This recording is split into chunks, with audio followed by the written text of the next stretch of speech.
Nicholas was just like all the other children except for one thing.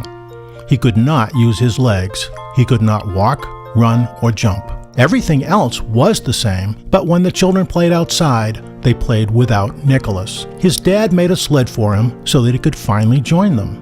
Every day he went out, but he was never chosen for either side of the snowball wars, and he was never invited to help build a snowman. Sometimes, while watching the children play, a snowball would hit his window. Pow! The children would laugh, but it made Nicholas very, very sad.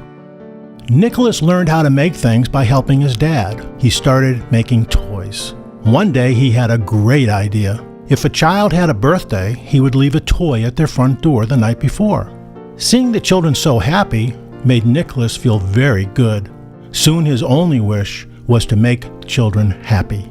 Other villages asked for his help as well. This kept Nicholas very busy for the next several years. Then, one day, a man came all the way from the other side of the mountain.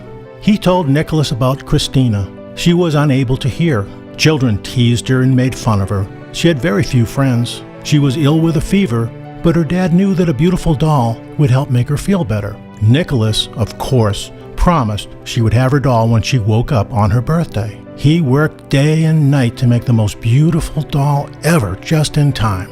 But it started snowing very hard. It was the biggest snowstorm anyone had ever seen. He needed help delivering the doll, but everyone was too busy working or too busy playing. Nicholas had never been to the other side of the mountain, but he had made a promise. He left the village unnoticed. As darkness fell on the mountain, it was snowing worse than ever. He finally found the cottage.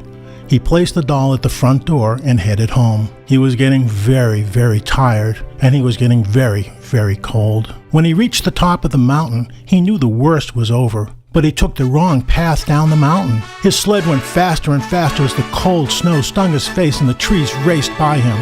Faster and faster he went down, down, down the mountain. All of a sudden, there was total silence. His journey was over. His family and neighbors searched for him.